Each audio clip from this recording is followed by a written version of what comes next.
જય જવાન જય કિસાન જય ગૌ માતા મિત્રો. આજે આપણે વાત કરવી છે શાકભાજીની ખેતી વિશે. એમાં પણ વાત કરવી છે આજે આપણે મૂળા વિશે કે મૂળાની ખેતીમાં આપણે કઈ રીતના વાવેતર કરવું, આપણે મૂળાની ખેતીમાં આપણે કેટલો ખર્ચો થાય છે, અને વાત કરવી છે આપણે કે કેટલી દવા જોઈએ, કેટલું ખાતર જોઈએ આપણે, અને આપણે એમ કહેવાય કે ક્યારે વાવેતર કર્યું હોય તો આપણને સારા ભાવ મળે અને આપણે કેવી જમીનમાં વાવેતર કરી શકીએ છીએ. તો આજે આપણે મળીશું એક એવા ખેડૂતને કે જેઓ વર્ષોથી શાકભાજીનું વાવેતર કરે છે. તો ચાલો મળે એમને કે જેઓ ચોટીલા નજીક ભીમગઢ ગામના એમ કહેવાય કે પ્રગતિશીલ ખેડૂત છે, કે જેઓ એમ કહેવાય કે મૂળાનું વાવેતર કર્યું છે. તો ચાલો મળે એમને અને એમને જ પાસે જાણીએ આ મૂળાની ખેતીની માહિતી. તો જયંતિભાઈ, આપણે જો આ મૂળાની વાવેતરની વાત કરીએ બરોબર, તો આપણે બિયારણમાં વાત કરીએ તો તમે આ મૂળાનું બી કયું વાપરેલું છે? અંકુર કંપનીનું. અંકુર કંપનીનું, બરાબર. તો આપણે જો વાવવા સમયે આપણે ખાતર નાખવું પડે, તમે આમાં દેશી ખાતર કે રાસાયણિક ખાતર શેનો ઉપયોગ? દેશી ખાતર નાખ્યું છે. બરાબર છે, એટલે કે આપણે બીજું કઈ ખાતર તમે વાપર્યું નથી એવું કઈ? એવું એકય નહીં. બરાબર છે. તો આપણે જોઈએ છે કે મિત્રો અત્યારે ઘણા ખેડૂતો એમ કહેવાય કે રાસાયણિક ખાતરનો વધારે ઉપયોગ કરે છે. તો આપણે જો આ જયંતિભાઈની જેમ એમ કહેવાય કે દેશી ખાતરનો ઉપયોગ કરીએ તો પછી આપણે છે એમ કહેવાય કે રાસાયણિક ખાતરની ઓછી જરૂર પડે છે. તો પછી આપણે જો પિયતની વાત કરીએ તો મૂળામાં ઉગવામાં આપણે કેટલાક પિયત જોવે? ઉગવામાં 2 પાણી જોવી. 2 પાણી ઉગી જાય. બરાબર છે. પછી આપણે જમીનની વાત કરીએ તો તમારે તો જમીન સારી છે, આમાં મોળે જમીન હોય તો મૂળા થાય ખરા? મોળે જમીનમાં ઓછા થાય, જમીન સારી જોઈએ. આવી જોઈએ એમ, બરાબર છે. દેશી ખાતર ભર્યું હોય તો એમ સારા થાય એમ? તો સારા થાય, માવજત સારી થાય ને.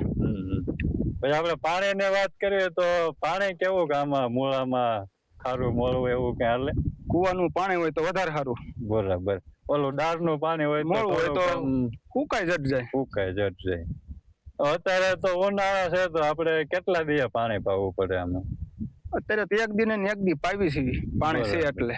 બરાબર છે, એટલે વધારે અત્યારે ઉનાળામાં થોડીક વધારે પાણી હોય તો સારું. બરાબર. હવે તમારે તો ઉગી ગયા બરોબર, તમે આમાં અત્યારે ખેડૂતો ખડની દવા છાંટી દે, તમે આમાં નીંદો કે ખડની દવા મારી દે? નીંદી નાખવાના, ખડની દવા નહીં છાંટવી. મિત્રો આપણે જોઈએ છે કે અત્યારે ખેડૂતો ખડની દવા મારી દેતા હોય છે.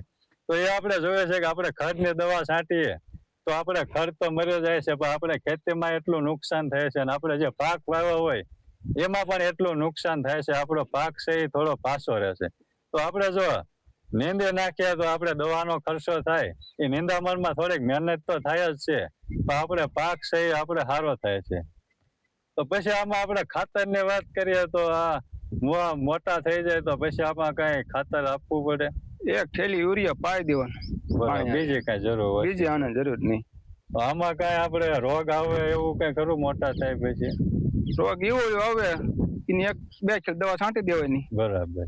એટલે એમ કહેવાય કે દવા ખાતરની આમાં નહીં એવી એમ કહેવાય જરૂર પડે? બહુ એવી જરૂર નહીં, આમાં ખર્ચો ઓછો. બરાબર. થઈ જાય એટલે નફો વધારે. બરાબર, નફો સારો એમ કહેવાય. આમાં ઓમ તો નહીં ને, ગુવારમાં આપણે અમુક છે ગુવાર આપણે સારો હોય તો ડાયરેક્ટ એમ કહેવાય કે રોગ આવી જાય ગુવાર ડાયરેક્ટ પૂરો થઈ જાય, આમાં એમ કઈ પૂરું જ ન થાય? અને બહુ વરસાદ આવે તો નડે.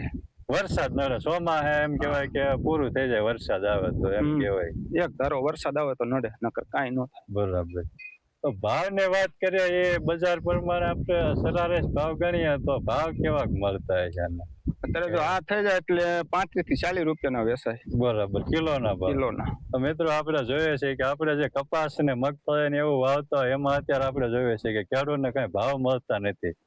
તો આપણે જો આવી રીતે શાકભાજી છે, આ મૂળા છે, અન્ય શાકભાજી છે એનું વાવેતર કરીએ, એમાં પણ અત્યારે આપણે વાત કરીએ તો ખેડૂતોને એટલા બધા ભાવ મળતા નથી. તો આપણે જોઈએ છે ક્યારેક પણ ખેડૂતોને 2 પૈસા વધારે મળે તો પણ એમ કહેવાય કે શહેરના લોકો છે એ જોઈ શકતા નથી, એમ કહેતા હોય કે શાકભાજીના આટલા ભાવ છે, ડુંગળીના આટલા ભાવ છે, અનાજના આટલા ભાવ છે.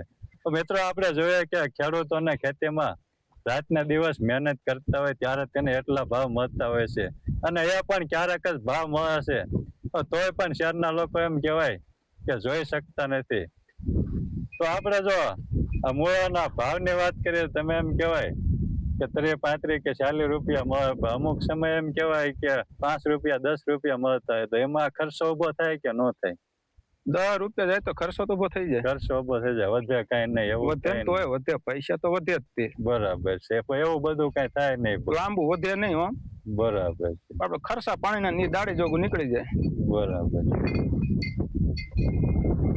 તો પછી વાત કરીએ કે આમાં તમારે અત્યારે ઉગી ગયા, હવે આમાં વેચાય એવા કેટલોક ટાઈમ લાગશે? આપણે કેટલાક પાણ જોવે હવે? 40 થી 45 દિવસ. પાણી તો આપણે તડકો છે, વરસાદ થાય તો ઓછો પાવો પડે, નકર બરાબર, વરસાદ થઈ જાય એટલે વરસાદનું પાણી મળે એટલે ઓછી જરૂર પડે બીજાની. એટલે અંદાજે આપણે ગણીએ તો હજી આમ 1.5 મહિનો જેવો સમય લાગે. તો જયંતિભાઈ, તમે તો મૂળાનું વાવેતર કર્યું છે, બરોબર. બીજા કઈ આપણે વાવેતર કરો તમે? કપાસ છે, મગફળી છે, એવું? કપા વાવી, ડુંગળી વાવી, લીલી તુર. બરાબર, એટલે આમ ઘણું ઘણું શાકભાજી વાવો છો તમે. શાકભાજી હોય જ. કપામાં તમે એમ કહો કે ભાવ તો અત્યારે કપામાં તો એવું કઈ છે નહીં, પણ ખર્ચામાં વાત કરીએ તો ખર્ચા એવા થઈ જાય. તમારે કેવું કરે કપામાં?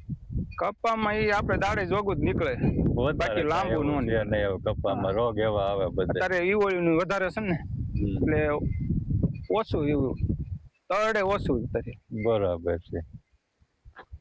તો મિત્રો, આ હતા એમ કહેવાય કે પ્રગતિશીલ ખેડૂત છે, જાગૃત ખેડૂત છે. તેઓ એમ કહેવાય કે પરંપરાગત કપાસની એવી ખેતી તો કરે જ છે, પણ સાથે સાથે એમ કહેવાય કે શાકભાજીની ખેતી કરે છે.